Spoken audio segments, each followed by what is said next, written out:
হযরত আনাস রাদিয়াল্লাহু তাআলা আনহু হতে বর্ণিত হাদিস, কোন মানুষ যদি দুনিয়াতে এমন কোন জায়গায় কোন আমল করে, এমন কোন পাথরের মধ্যে আমল করে যেই পাথরের কোন জানালা নাই, কোন দরজা নাই, একেবারে আটকানো, ওই পাথরের মধ্যেও কোন মানুষের যদি কোন আমল থাকে, কিয়ামতের দিন সেই আমল হাজির করবে কে? আল্লাহ তাআলা কোরআনুল কারীমের মধ্যে বলেন, ওয়ানাদাউল মাওয়াজিনাল কিসতা লিয়াউমিল কিয়ামাতি ফালা তুযলামু নাফসুন শাইআ ওয়া ইন কানা মিসকালা হাববাতিন মিন খারদালিন আতাইনা বিহা ওয়া কাফা বিনা হাসিবিন। আল্লাহ তাআলা বলেন, আমি কিয়ামতের দিন ইনসাফের বিচারালয় কায়েম করব, ন্যায় বিচারের আদালত কিয়ামতের দিন আমি আল্লাহ কায়েম করব। বাস্তব কথা, তিতা লাগলেও সত্য কথা, দুনিয়ার আদালতগুলোর মধ্যে ইনসাফ নাই, বেইনসাফি ভরা। এখানে যদি একটা ইনসাফ হয়, বেইনসাফি হয় হাজার হাজার, কিন্তু আল্লাহ তাআলার আদালতে কোনো বেইনসাফি নাই। আল্লাহ তাআলা বলেন, ওয়ানাদাউল মাওয়াজিনাল কিসতা লিয়াউমিল কিয়ামাহ। শুধু তাই না, আল্লাহ তাআলা বলেন, ফালা তুযলামু নাফসুন শাইআ। সেই দিন কারো প্রতি সামান্য কোনো জুলুমও করা হবে না। শুধু তাই না, আল্লাহ তাআলা বলেন, ওয়া ইন কানা মিসকালা হাববাতিন মিন খারদালিন আতাইনা বিহা। দুনিয়াতে যদি কেউ কোন সরিষা দানা পরিমাণ আমল করে, আতাইনা বিহা, ওইটারেও আমি হাজির করব। সুবহানাল্লাহ। আল্লাহ তাআলা বলেন, শুধু হাজির করব তা নয়, ওই আমলের ব্যাপারে হিসাব গ্রহণ করা হবে। আল্লাহ তাআলা বলেন, এত হিসাব কে করবে? আল্লাহ জবাব দেন, কাফা বিনা হাসিবিন। হিসাব নেওয়ার জন্য আমি আল্লাহই যথেষ্ট। হযরত লোকমান সন্তানরা এই কথা শিক্ষা দিচ্ছে, বাজার তুমি হয়তো আমার সামনে পীর সাহেব হয়ে থাকবা, কিন্তু তুমি যখন রাত্রে বেলা রুমের মধ্যে দরজা আটকাইবা, ওয়াইফাই লাইনটা দিবা, গুনাহ করবা, পাপ করবা, আমার সামনে তো তোমার মতো ভালো ভদ্র আর কেউ নাই। তুমি আমার অগোচরে যায় অপরাধ করবা, গুনাহ করবা, মনে কইরো না যে আল্লাহ তাআলা দেখবে না, আল্লাহ সব দেখবে। হযরত লোকমান সেই কথাই বলেন, ও আমার বৎস, তোমার কোন আমল যদি সরিষা দানা পরিমাণ হয়, ওই আমলটা যদি পাথরের মধ্যে থাকে, শুধু তাই না, মিসকালা হাববাতিন মিন খারদালিন ফাতাকুন ফি সখরাতিন, সেটা যদি পাথরের মধ্যে থাকে, আও ফিস সামাওয়াত, সেটা যদি আসমানেও থাকে, আও ফিল আরদ, সেটা যদি জমিনের সাথেও মিশে থাকে, আল্লাহ তাআলা সেই আমলটা হাজির করবেন। ইয়াতি বিহাল্লাহ, ওই আমলটাও হাজির করবে কে? প্রত্যেকটা নবী হিকমতওয়ালা, কোনো সন্দেহ নাই, কিন্তু হযরত লুকমান আলাইহিস সালাম কেন হিকমত গ্রহণ করলেন, নবুয়ত গ্রহণ করলেন না? ওনাকে যখন প্রশ্ন করা হলো, উনি তখন বললেন, শোনো, নিঃসন্দেহে নবুয়ত এটা অনেক সম্মানজনক একটা কাজ, কিন্তু আল্লাহ সুবহানাহু ওয়া তাআলা আমাকে নিজের থেকে নবুয়তের জিম্মাদারি দেন নাই, বরং আমাকে অপশন দিয়েছেন। আমি চাইলে নবুয়ত গ্রহণ করতে পারি, আমি চাইলে হিকমত গ্রহণ করতে পারি। নবুয়ত যদি আমি গ্রহণ করতাম, এই নবুয়তের যেই জিম্মাদারি, যেই দায়িত্বটা ছিল, যদি কখনো এই দায়িত্বের ভিতরে কোনো কমতি পড়তো, কোনো ত্রুটি বিচ্যুতি হতো, আল্লাহ তাআলার কাছে এই ব্যাপারে আমার জবাবদিহিতা করতে হতো। কিন্তু আল্লাহ তাআলা যদি নিজ থেকে সরাসরি আমাকে নবুয়ত দান করতেন, তাহলে আমার এই নবুয়তের জিম্মাদারি পালনের সব ব্যবস্থাপনা আল্লাহ তাআলা গ্রহণ করতেন। এজন্য নবুয়ত গ্রহণ করাটা আমার জন্য রিস্কের ছিল, আমি এই জন্য হিকমত গ্রহণ করেছি। হিকমত কাকে বলা হয়? তাফসীরের মধ্যে আসছে, হিকমত হলো প্রজ্ঞা, হিকমত হলো দ্বীনের পরিপূর্ণ বুঝ, হিকমত হলো স্বপ্নের তাবির তথা স্বপ্নের ব্যাখ্যা। হযরত লোকমানকে আল্লাহ তাআলা হিকমত দান করেছেন। উনি কত হিকমতওয়ালা মানুষ ছিলেন। এখন নয়, শুধু অতীতেও আরব জাতির মধ্যে হযরত লোকমানের হিকমতপূর্ণ ঘটনা কথাগুলার প্রচলন ছিল।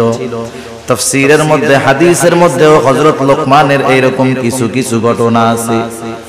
হযরত লোকমান আলাইহিস সালাম শুরুতেই যে এত সম্মানিত ছিলেন তা নয়, কিন্তু শুরু থেকে তার কর্মকাণ্ডের ভিতরে হিকমতের নিদর্শন পাওয়া যাইত। তিনি একটা মানুষের ছাগল চড়াইতেন, তিনি রাখাল ছিলেন প্রাথমিক সময়। একদিন ওই ছাগলের মালিক এসে বলে, ও লোকমান, তুমি আমার জন্য একটা ছাগল জবাই করবা, আর ছাগলের সবচাইতে সুস্বাদু জায়গার গোশত আমার জন্য নিয়ে আসবা। হযরত লোকমান আলাইহিস সালাম একটা ছাগল জবাই করার পর ওই ছাগলের হৃৎপিণ্ড আর জিহ্বার গোশতটা নিয়ে মালিকের সামনে হাজির।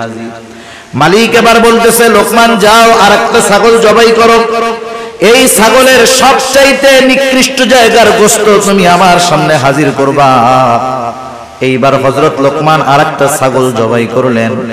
এইবারও তিনি হৃৎপিণ্ড আর জিহ্বার গোশত নিয়ে হাজির হয়ে গেলেন। মালিক জিজ্ঞাসা করতেছে, ও লোকমান, তুমি কি আমার সাথে মজা করতেছো নাকি? তোমাকে সবচাইতে উত্তম জায়গার গোশত আনতে বললাম, তুমি হৃৎপিণ্ড আর জিহ্বার গোশত আনছো।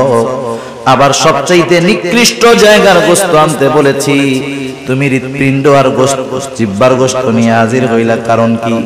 হযরত লোকমান তখন বললেন, মালিক, কারো যদি এই হৃদয় আর জবানটা ভালো হয়ে যায়, তার সব ভালো হয়ে যায়। মালিক, কারো যদি হৃদয় আর জবানটা খারাপ হয়ে যায়, তার সব কিছু খারাপ হয়ে যায়, সে সবচাইতে নিকৃষ্ট হয়ে যায়। রাসূল আকরাম সাল্লাল্লাহু আলাইহি ওয়াসাল্লাম এই জন্য বলেন, ইন্নাল্লাহা লা ইয়ানজুরু ইলা সুওয়ারিকুম ওয়ালাকিন ইয়ানজুরু ইলা কুলুবিকুম ওয়া আমালিকুম। আল্লাহ তাআলা কারো সূরত দেখেন না, কারো সিরাত দেখেন না। আল্লাহ তাআলা দেখেন না কে কত সুন্দর, বরং আল্লাহ তাআলা দেখেন কার অন্তরটা কেমন। সেজন্য চেহারা, সূরত, সার্টিফিকেট এগুলার কোনো দাম আল্লাহ তাআলার কাছে নাই। যদি হইতো তাহলে আবু জেহেল সম্মানিত ব্যক্তি হইতো, হযরত বেলাল সম্মানিত ব্যক্তি হতে পারত।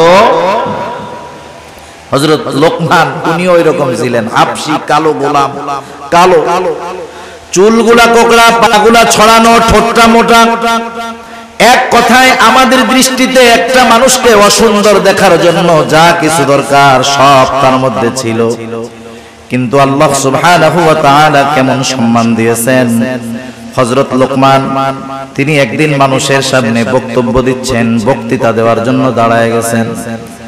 উপস্থিত শ্রোতাদের মধ্য থেকে একজন দাঁড়ায় বলে, ও লোকমান, আপনি আপনার বক্তব্য দেওয়ার আগে আপনার নিকটে আমার একটা প্রশ্ন আছে, অনুগ্রহ করে জবাব দিবেন।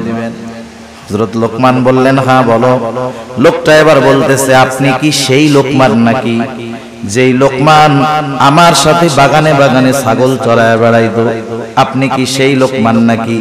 একটু শিক্ষণীয় বিষয় একটু খেয়াল দিয়া শুনবেন। আমাদের সমাজে অনেক মানুষ আছে, একটা সময় তার কিছুই ছিল না, না ছিল কোনো সম্মান, না ছিল কোনো মর্যাদা, কিন্তু কালের পরিবর্তনে আজকে অনেক সম্মান সম্পদের মালিক। আপনি যদি তাকে তার অতীতের কথা স্মরণ করায় দেন, দেখবেন সে আপনার উপরে বিরক্ত হবে।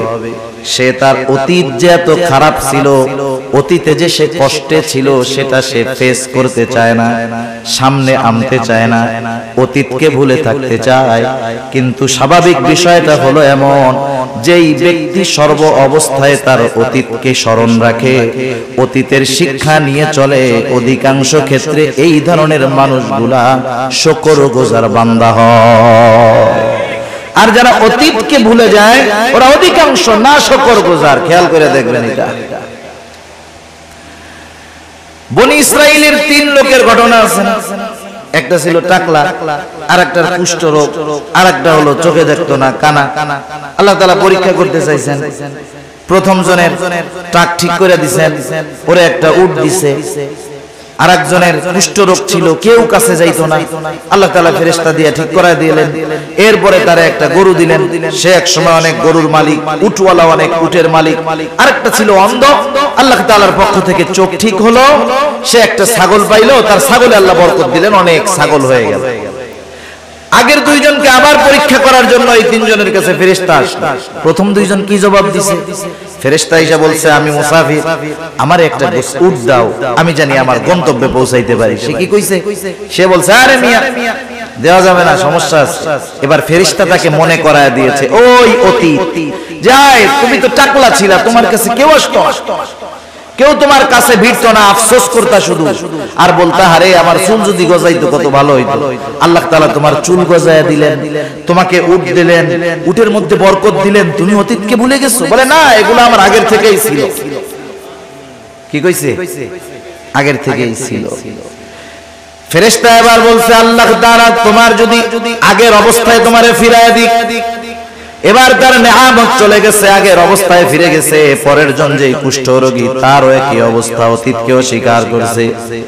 কিন্তু যেই লোকটা অন্ধ, তার কাছে যখন যায় বলল, আমি একটা ছাগল চাই, মুসাফির বলল, আল্লাহর বান্দা, তোমার যতগুলা লাগে তুমি নিয়ে যাও, কোনো অসুবিধা নাই, কারণ এক সময় আমার কিছু ছিল না, এগুলা আমাকে আল্লাহ তাআলা দিয়েছে।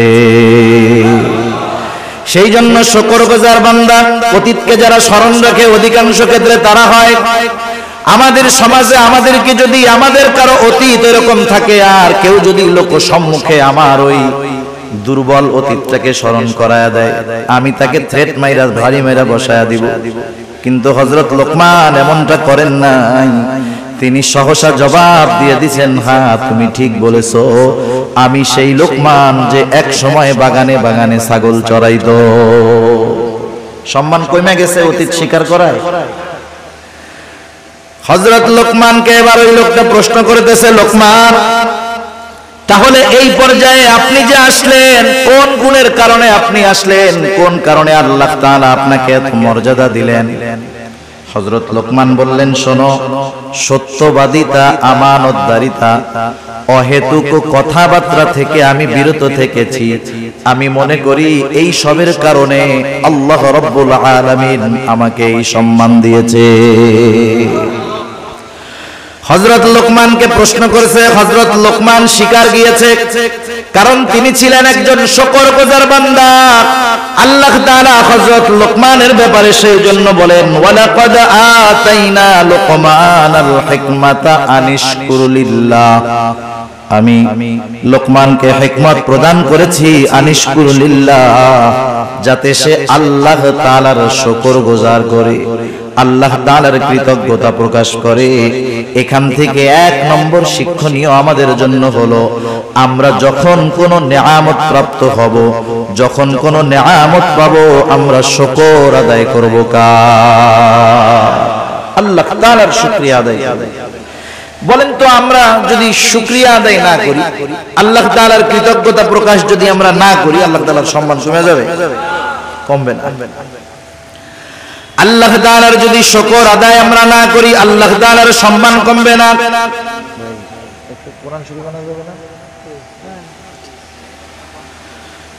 আল্লাহ তাআলার শুকরিয়া আমরা যদি সারা দুনিয়াবাসী না করি, আল্লাহ তাআলার সম্মান কমবে না। আর যদি তামাম দুনিয়ার মানুষ আল্লাহ তাআলার কৃতজ্ঞতা প্রকাশ করে, আমাদের শুকরিয়ার কারণে আল্লাহর ইজ্জত বাড়বেও না। তাইলে শুকরিয়া আদায় করলে আল্লাহ তাআলার কোনো লাভ নাই, না করলে আল্লাহ তাআলার কোনো ক্ষতিও নাই। এজন্য আল্লাহ তাআলা বলেন, ওয়ামান ইয়াশকুরু ফাইন্নামা ইয়াশকুরু লিনাফসি, যে কৃতজ্ঞতা প্রকাশ করে সে সেটা তার নিজের জন্যই করে। কারণ মানুষ যদি নেয়ামত পাওয়ার পর নেয়ামতের কৃতজ্ঞতা আদায় করে, তার নেয়ামতের মধ্যে প্রবৃদ্ধি দান করেন কে? আল্লাহ তাআলা কুরআনুল কারীমের আরেক জায়গায় বলেন, লা ইন শাকারতুম লা আযীদান্নাকুম ওয়া লা ইন কাফারতুম ইন্না আযাবি লাশাদীদ। আল্লাহ তাআলা বলেন, লা ইন শাকারতুম লা আযীদান্নাকুম, তোমরা যদি কৃতজ্ঞতা প্রকাশ করো, নেয়ামতের শুকরিয়া আদায় করো, আল্লাহ তাআলা এমনটা বলেন নাই যে বাড়ায়া দিমু, বরং আল্লাহ তাআলা বলেন, লা আযীদান্নাকুম, দুইটা তাকিদ যোগ করে আল্লাহ তাআলা বলেন, কেমন জানি কথাটা এরকম যে আমি অবশ্যই অবশ্যই তোমাদের নিয়ামত আরো আমি আল্লাহ বাড়ায়া দিব।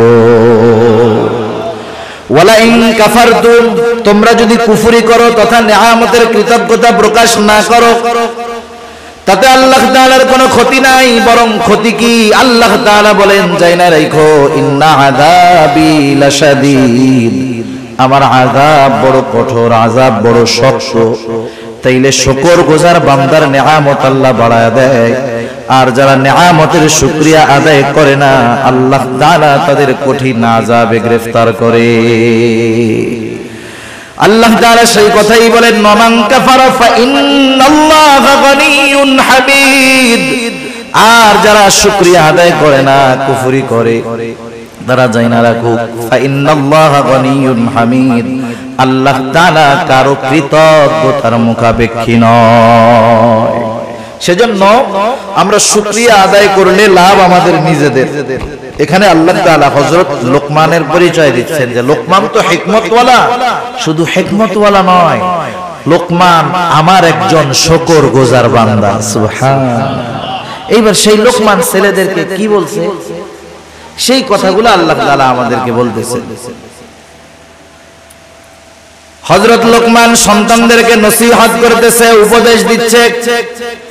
এক নম্বর নসিহত, হযরত লোকমান সন্তানকে বলতেছে, ও আমার সন্তান, ওয়াইদ ক্বালা লুকমানু লিবনিহি ওয়া হুয়া ইয়াইদু ইয়া বুনাইয়া লা তুশরিক বিল্লাহ। হযরত লোকমান তার সন্তানকে এক নম্বর নসিহত করতেছে, উপদেশ দিচ্ছে, ও আমার বৎস। নসিহত করার কিছু ভাষা আছে, সব সময় ধমক দিলে কাম হয় না। আমরা তো আমাদের বাচ্চা ছেলেদেরকে কিছু উপদেশ দেওয়ার আগে বলে, বেটা আগে পিটানি দে, এই করি সেই করি। না, আপনি আপনার সন্তানকে যদি কোনো কথা শোনাতে চান, তাহলে তাকে আবেগ, মহব্বত, ভালোবাসার সাথে উপদেশটা করতে হবে। ধমকের সাথে সব সময় সব ফায়দা অর্জন করা যায় না। সন্তানকে নসিহতের ভাষা হযরত লোকমান বলতেছে, ওয়াইদ ক্বালা লুকমানু লিবনিহি, আল্লাহ তাআলা বলেন হযরত লোকমান তার সন্তানকে বলতেছে, ইয়া বুনাইয়া লা তুশরিক বিল্লাহ, ইয়া বুনাইয়া, হে আমার বৎস। এটা বাংলায় অনুবাদ করে এর ভিতরে যেই মজাটা আছে এটা বোঝানো যাবে না। আপনাকে যদি বাংলাদেশ নয় তামাম দুনিয়ার শ্রেষ্ঠ একজন আর্টিস্ট একটা আপেল অথবা কমলা আইকা আপনার সামনে দিয়া বলে, এটা খুব মজা না খাইতে, আপনি দেখবেন ঠিক, কিন্তু এর মজা বোঝা যাবে না। সেজন্য আরবি ভাষাটা না অনুধাবন করতে না পারলে এর মূল মজা তরজমায় বোঝা যায় না। সেজন্য যারা আলেম আছে, মাদ্রাসা আছে, এরা বোঝে কোরআন তরজমা পড়ার আগে 4-5 বছর তার আরবি ভাষা ব্যাকরণ নিয়ে পড়া লাগে। কেন? কারণ কোরআনে আল্লাহ কি বলেন সেটা পরিপূর্ণ অনুধাবন করার যোগ্যতা অর্জন করার জন্য। এখন তো আমার নেই, একটু ভাষাগত জ্ঞান থাকলেই মনে করে আমার চাইতে বড় আর কে জানে, ঠিক না? হযরত লোকমান বলতেছেন, ইয়া বুনাইয়া লা তুশরিক বিল্লাহ, এই ইয়া বুনাইয়ার মধ্যে মায়া, মমতা, স্নেহ, মোহাব্বত, ভালোবাসার বহির্প্রকাশ আছে। হযরত লোকমান বলতেছে, হে আমার বৎস, লা তুশরিক বিল্লাহ, আমরা মুমিন, আমরা মুসলমান, আমরা আমাদের সন্তানদেরকে প্রথম যেই শিক্ষাটা দেওয়ার দরকার হযরত লোকমান সেই শিক্ষাটাই দিয়েছেন। আল্লাহ তাআলা কত সুন্দরভাবে হযরত লোকমানের নসিহতগুলো জানায় দিলেন যে হযরত লোকমান তার সন্তানকে সর্বপ্রথম তাওহীদ তথা আল্লাহ তাআলার একত্ববাদের পরিচয় শিক্ষা দিয়েছে, ঈমানের শিক্ষা দিয়েছে। আগে মূল হলো ঈমানের শিক্ষা। কিসের শিক্ষা? ঈমান হলো সব আমলের মূল। আমল ভুরি ভুরি আছে, ঈমান নাই, ওই আমলের কোনো দাম নাই। সেজন্য শিরক থেকে আমাদের সন্তানদেরকে বাঁচার নসিহত করতে হবে। এখন যদি আমরা নিজেরা নিজেদের মধ্যে একটু যাচাই বাছাই করি, আমাদের নাসিরউদ্দিন জর্জ ভাই বলতেছিলেন, আপনারা এখানে আসার আগে আজকে সারাদিন আপনার সন্তান কি করেছে, কয়জন বাপ খোঁজ নিছেন? 5 জন হাত উঁচা করতে পারবেন না। এবার আমি যদি আপনাদের প্রশ্ন করি, এমন কোন বাবা আছেন একটু বলেন, আমি আমার সন্তানটাকে একদিন সুন্দর মতো আমার পাশে বসাইয়া গায়ে হাত বুলাইয়া এরকম বলেছি, ও আমার কলিজার টুকরা সন্তান, আল্লাহ তাআলার সাথে শিরিক কইরো না? আসেননি দুই একজন বাপ এরকম? আমার পোলা এখনো বড় হয় নাই, এই ওয়াজ করার টাইম ওরে হয় না, এই জন্য আমি করি নাই। মানে আপনারা আবার কইতে পারেন যে হুজুর ওয়াজ করতেছেন, আপনি কি এই আমল করছেন নাকি? মানে আমার ছেলেও তো বড় হয় নাই। তাহলে দেখেন এই জায়গায় যে কয়জন আছেন, একজন সাহস করে হাত উঁচা করতে পারেন না, আফসোসের ব্যাপার। একটু চিন্তা করেন না কি হবে অবস্থা, কবরে যাওয়ার পরে ওই পোলা কি দিবে? দেওয়ার আছে কিছু? বরং ওই পোলা আপনি আমল করতেছেন, ওই ছেলে জাহান্নামে যাওয়ার কারণ হইতে পারে। হযরত লোকমান সন্তানকে বলতেছে, ইয়া বুনাইয়া লা তুশরিক বিল্লাহ, হে আমার বৎস, তুমি আল্লাহ তাআলার সাথে শিরক কইরো না। কেন শিরক করবা না? ইন্নাশ শিরকা লাযুলমুন আযীম, শিরক হলো মহা অন্যায়, মহা জুলম। প্রত্যেকটা গুনাহ, প্রত্যেকটা পাপ জুলম, কিন্তু সবচাইতে বড় জুলম হলো আল্লাহর সাথে শিরক করা। এজন্য আল্লাহ তাআলা কোরআনুল কারীমের মধ্যে বলেন, ইন্নাল্লাহা লা ইয়াগফিরু আন ইউশরাকা বিহি ওয়া ইয়াগফিরু মা দুনা যালিকা লিমান ইয়াশা ওয়া মান ইউশরিক বিল্লাহি ফাকাদ ইফতারা ইসমান আযীমা। আল্লাহ তাআলা জানায় দিয়েছেন, ইন্নাল্লাহা লা ইয়াগফিরু আন ইউশরাকা বিহি, নিশ্চয় আল্লাহ তাআলা তার সাথে যে শিরক করে তাকে আল্লাহ তাআলা ক্ষমা করবে না। আল্লাহ তাআলা বলেন, ওয়া ইয়াগফিরু মা দুনা যালিকা লিমান ইয়াশা, শিরক ছাড়া যদি কেউ কোনো অন্যায় করে আল্লাহ তাআলা যাকে চান তাকে তিনি ক্ষমা করে দিবেন। কিন্তু যে শিরক করলো সে কি অপরাধ করলো? আল্লাহ তাআলা বলেন, ওয়া মান ইউশরিক বিল্লাহি ফাকাদ ইফতারা ইসমান আযীমা, যে আল্লাহ তাআলার সাথে শিরক করলো, ফাকাদ ইফতারা ইসমান আযীমা, সে এক মহা পাপের সূচনা করলো।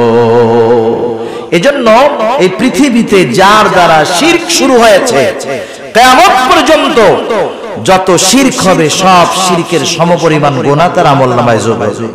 যেমন আদম আলাইহিস সালামের এক সন্তান যে হত্যা করছে, হত্যাকারী যেটা, কিয়ামত পর্যন্ত পৃথিবীতে যত অন্যায়ভাবে হত্যা সংঘটিত হবে সব হত্যার গুনাহ তার আমলনামায় যোগ হয়ে যাবে। নাউযুবিল্লাহ। সেজন্য আল্লাহ আমাদেরকে শিরক থেকে বাঁচার তৌফিক দান করুন। আল্লাহ তাআলা আমাদেরকে সকল প্রকার শিরক থেকে বেঁচে থাকার তৌফিক দান করুক, সবাই বলি আমিন। সেজন্য আমাদের দ্বারা যেন নতুন কোন শিরকের আবির্ভাব না ঘটে। এই যে অনেক সময় নতুন নতুন মাজার গজায়, শুনছেন না আপনারা?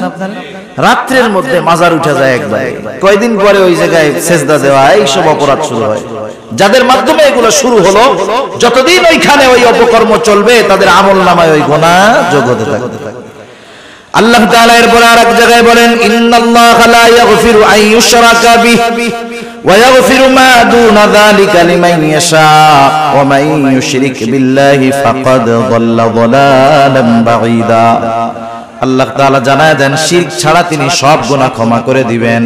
শুধু তাই না, যারা শিরকের সাথে জড়িত হয়ে যায় তারা বহুত বড় পথভ্রষ্ট হয়ে যায়, তারা সিরাতে মুস্তাকিমের পথ থেকে বিচ্যুত হয়ে জাহান্নামের পথের পথিক তারা হয়ে যায়।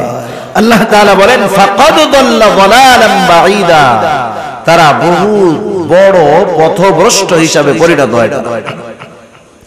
শুধু তাই না, আল্লাহ তাআলা কোরআনুল কারীমের আরেক জায়গায় বলেন, মান ইউশরিক বিল্লাহি ফাকাদ হারামাল্লাহু আলাইহিল জান্নাতা ওয়া মাওয়াহুন নার ওয়া মা লিয-যালিমিনা মিন আনসার।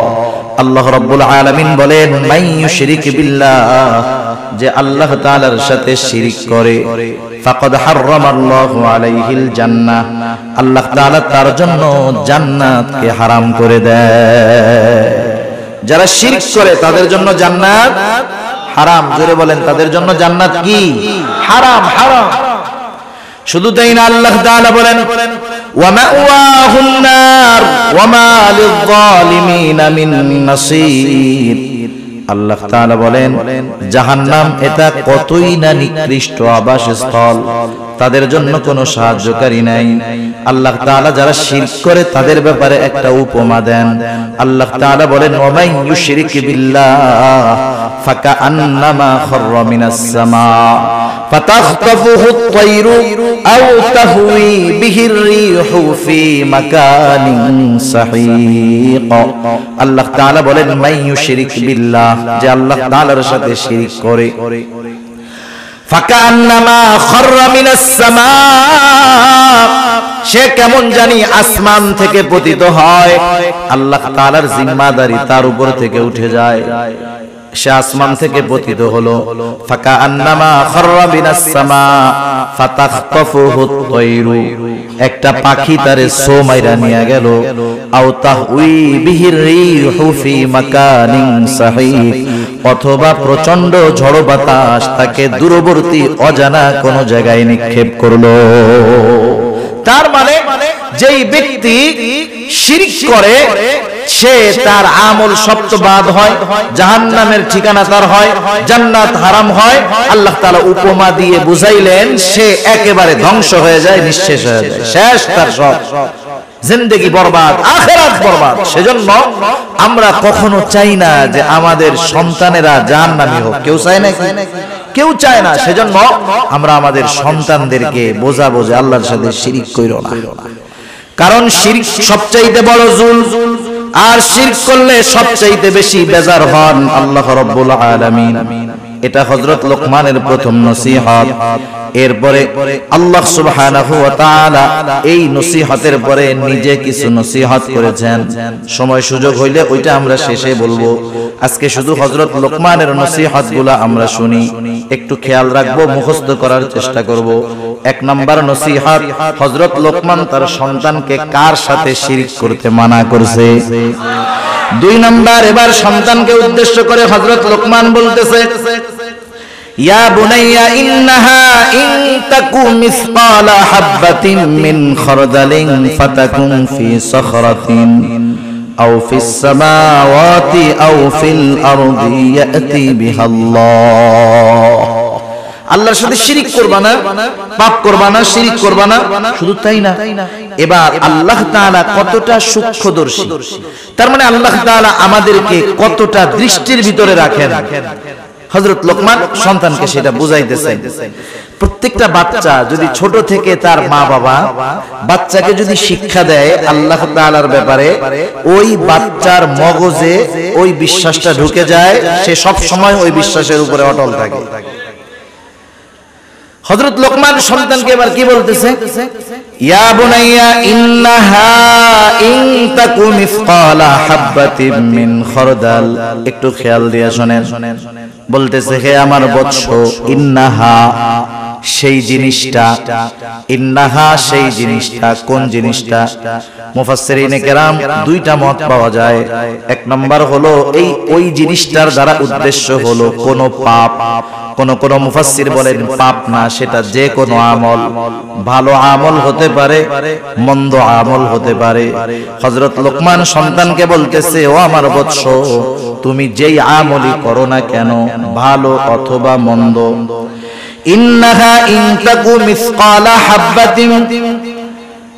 আল্লাহ তাআলা হযরত লোকমানের নসিহতটা কত সুন্দরভাবে দেখেন আমাদের খেদমতে পেশ করে বলেন। হযরত লোকমান সন্তানকে বলতেছে তুমি যেই আমলটা করো সেই আমলটা যদি সরিষা দানা পরিমাণও হয়, ইন্নাহা ইন তাকু মিসকালা হাববাতিন মিন খারদালিন ফাতাকুন ফি সাখরাতিন আও ফিস সামাওয়াতি আও ফিল আরদি ইয়াতি বিহাল্লাহ। তুমি যেই আমলটা করো, ভালো হোক আর মন্দ হোক, ওই আমলটা যদি সরিষা দানা পরিমাণ হয়, কি দানা পরিমাণ বলেন? ওই আমলটা যদি সরিষা দানা পরিমাণ হয়, আর ওই আমলটা যদি পাথরের মধ্যে থাকে, কোন জায়গায় থাকে?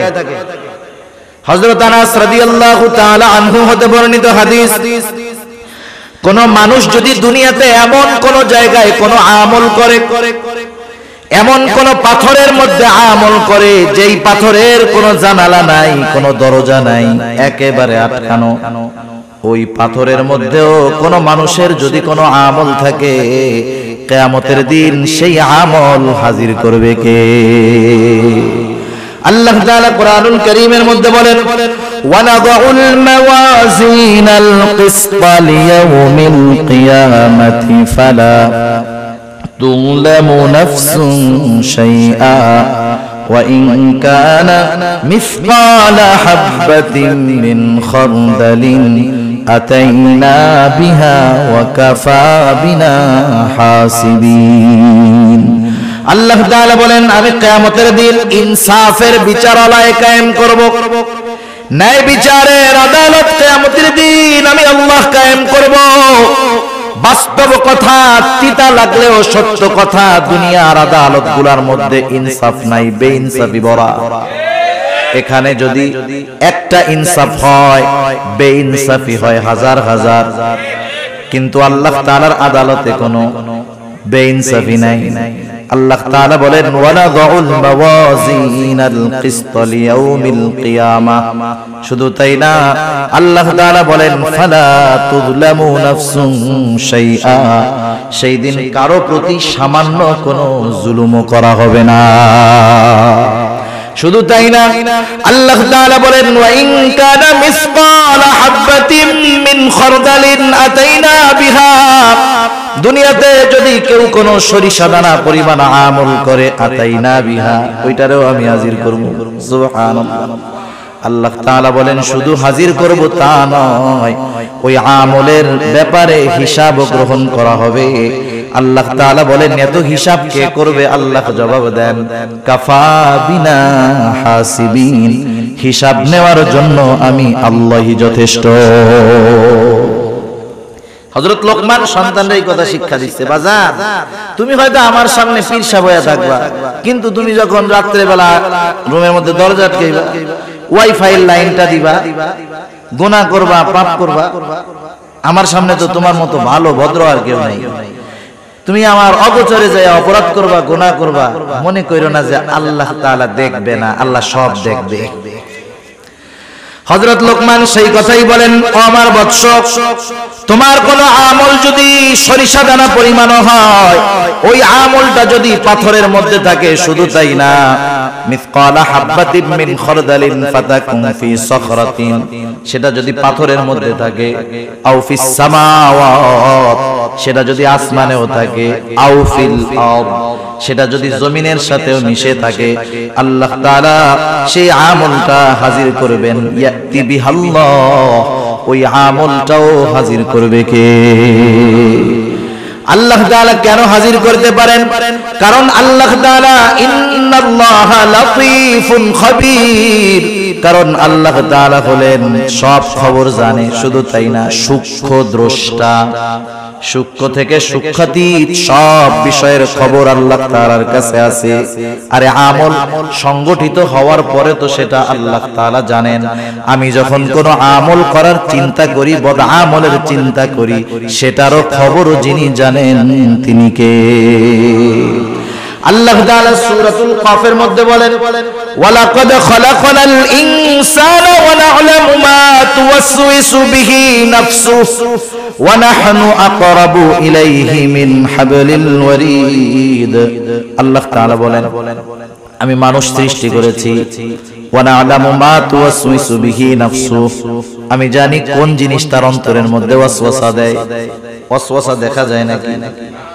দুনিয়ার মধ্যে তো এমন প্রযুক্তি আছে, একটা মানুষ অসুস্থ হয় নাই, কিন্তু তার কোনো অর্গান অসুস্থ হতে পারে, শরীরের কোনো অংশ অসুস্থ হতে পারে, হয় নাই।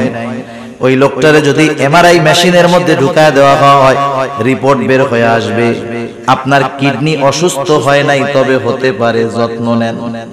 কিন্তু দুনিয়ায় এমন কোন মেশিন আছে নাকি যার মধ্যে ঢুকায় দিলে আমার আপনার অন্তরে কি আছে রিপোর্ট আকারে বের হবে? আছে? নাই। কিন্তু আল্লাহ তাআলা বলেন, ও আমার গোলাম, আমি তোমাকে সৃষ্টি করেছি, শুধু তাই না আমি এটাও জানি তোমার অন্তরের মধ্যে কোন জিনিসে ওয়াসওয়াসা দেয়। কেন জানেন? আল্লাহ তাআলা বলেন ওয়া নাহনু আকরাবু ইলাইহি মিন হাবলিল ওয়ারিদ। আমি তোমার অন্তরের ওয়াসওয়াসার খবর জানার কারণ হলো আমি তোমার শাহরগের চাইতে অধিক নিকটে। তার মানে আমার ভাষায় আমি মাঝে মধ্যে বলি আমি আমার যত কাছে তার চাইতে বেশি কাছে কে? আল্লাহ এত কাছে, সেজন্য আমার প্রত্যেকটা পদক্ষেপ আল্লাহর নজরের বাইরে না। গহীন অরণ্যের মধ্যে গভীর রাত্রে যদি একটা পাতা পড়ে, সেই পাতা পড়ার খবরটাও জানে কে? আল্লাহ তাআলা জানে। এত সূক্ষ্মদর্শী আল্লাহ তাআলা। তাহলে এই টেন্ডেন্সি, এই চিন্তা, এই দর্শন, এই মতবাদ, এই ফিকির, এই চিন্তা যেটাই কর না কেন, এটা যদি একটা মানুষের মধ্যে সর্ব অবস্থাতে থাকে, ও যখন একা থাকবে ও চিন্তা করবে সব দেখতেছে কে? এই চিন্তাটা সন্তানের মধ্যে ঢুকায় দেন। এই চিন্তা সন্তানের মধ্যে ঢুকান, পরিবারের মানুষের মধ্যে ঢুকান। আমরা চেষ্টা করি, বারবার বলি, ইনশাআল্লাহ সন্তানের চরিত্র বাপের সামনে যেমন হবে, লাইট নিভাইয়া দরজা আটকাইয়া ঘরের মধ্যে গেলেও সেম কোয়ালিটির চরিত্রই থাকবে। ঠিক কিনা? চারিত্রিক শিক্ষা দিয়েছে এই জায়গায়। কি শিক্ষা দিয়েছে? প্রথম শিক্ষা দিয়েছে ঈমানের শিক্ষা। কিসের শিক্ষা? এখানে দিয়েছে চারিত্রিক শিক্ষা, বিষয় একটা, কিন্তু এর মধ্যেই চরিত্র সংশোধনের শিক্ষা হযরত লোকমান তার সন্তানকে দিয়ে দিয়েছে। এরপরে শিক্ষা দিয়েছে সামাজিকতা। ইসলাম সামাজিকতার সর্বোচ্চ শিক্ষা দিয়েছে। হযরত লোকমান এবার তার সন্তানকে বলতেছে ইয়া বুনাইয়া আকিমিস সালাহ ওয়া'মুর বিল মা'রুফি ওয়ানহা আনিল মুনকার واصبر على ما أصابك إن ذلك من عزم الأمور। হযরত লোকমান এবার সন্তানদের শিক্ষা দিচ্ছে দায়িত্ববোধ সম্পর্কে। এটা হলো দায়িত্ববোধ সম্পর্কে হযরত লোকমান সন্তানদের শিক্ষা দিচ্ছে। বেশি সময় আমি আর নিব না আপনাদের, কারণ 12টা বেজে গেছে, এত রাত করা যাবে না, অল্প সময়। হযরত লোকমান সন্তানদের বলতেছে ইয়া বুনাইয়া আকিমিস সালাহ, এ বৎস নামাজ কায়েম কর। কি কায়েম করবেন? আমার আগে এক হুজুর নামাজের কথা বলছে, আমি ওই জায়গায় শুনছি। তাহলে অভিভাবক নিজে নামাজ পড়লে হবে না, নামাজ পড়ার জন্য সন্তানকে আদেশ করতে হবে। হাদিসের মধ্যে আসছে মুরু আওলাদাকুম, আবু দাউদের হাদিস, তোমরা তোমাদের সন্তানদেরকে আদেশ করো যখন তার বয়স 7 হবে নামাজের জন্য আদেশ করবা, 10 বছর বয়স হবে নামাজ না পড়লে প্রহার করবা, আর বিছানাটা আলাদা বানায়া দিবা। আমাদের সমাজে আছে এখন 7, 8, 9, 10 বছর হয়ে গেছে, একসাথে ভাই বোন ঘুমায়, একসাথে মা ছেলে ঘুমায়। এটা ইসলাম সাপোর্ট করে না। কেন করে না? আপনাদের এলাকায় আলহামদুলিল্লাহ অনেক আলেম আছে, ওনাদের কাছ থেকে একটু জেনে নিবেন। কথা বুঝতে পারছেন? সেজন্য বাচ্চারা বড় হইলে বিছানা আলাদা করে দিতে হবে। 7 বছর হলে নামাজের আদেশ, 10 বছর হলে নামাজ না পড়লে প্রহার করতে হবে। আর আল্লাহ তাআলা বলেন ওয়া'মুর আহলাকা বিস-সালাতি ওয়াসতাবির আলাইহা লা নাসআলুকা রিজকা নাহনু নারযুকুকা ওয়াল আকিবাতু লিত-তাকওয়া।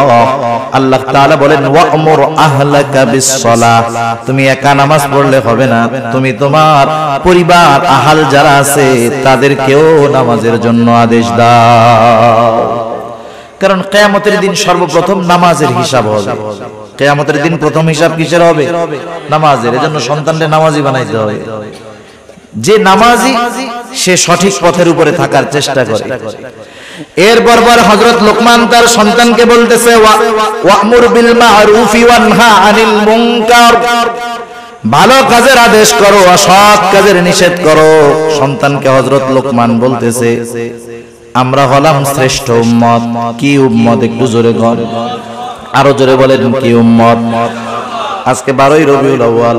অনেকে কইতে পারে হুজুর কেন আজকে অন্য ওয়াজ করতেছে, এটা কেন করলো না? আগেও শুনলাম কয়েকজন কিছু একটা বলছে, এই জন্য বললাম না। আবার ওই যে বললাম আপনাদের জর্জ ভাই কথা বললো, আমি চিন্তা করলাম এই বিষয়টাই বলি। তা যাই হোক, ভালো কাজের আদেশ, অসৎ কাজের নিষেধ। আর আমরা কি উম্মত? শ্রেষ্ঠ উম্মত। এটা কি চাপার জোরে হওয়া যাবে? শ্রেষ্ঠ উম্মত হতে হবে আল্লাহ তাআলার ফর্মুলা অনুযায়ী।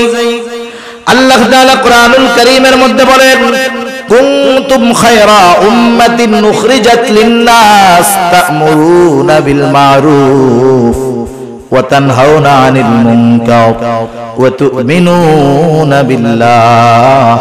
শ্রেষ্ঠ উম্মত যদি হতে হয় তিনটা জিনিস মাস্ট বি লাগবে। আল্লাহ তাআলা বলেন তোমরা হইলা শ্রেষ্ঠ উম্মত, মানুষের কল্যাণের জন্য তোমাদেরকে বের করা হয়েছে। এখন কোন কাজ করলে তোমরা শ্রেষ্ঠ উম্মত হবা? মনে রাখবেন একজন বেধর্মী সেও কিন্তু নবীর উম্মত। তাইলে শ্রেষ্ঠ উম্মত হওয়ার জন্য তিনটা কাজ।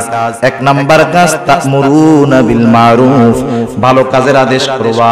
দুই নাম্বার তানহাউনা আনিল মুনকার, মন্দ কাজে বাধা প্রদান করবা।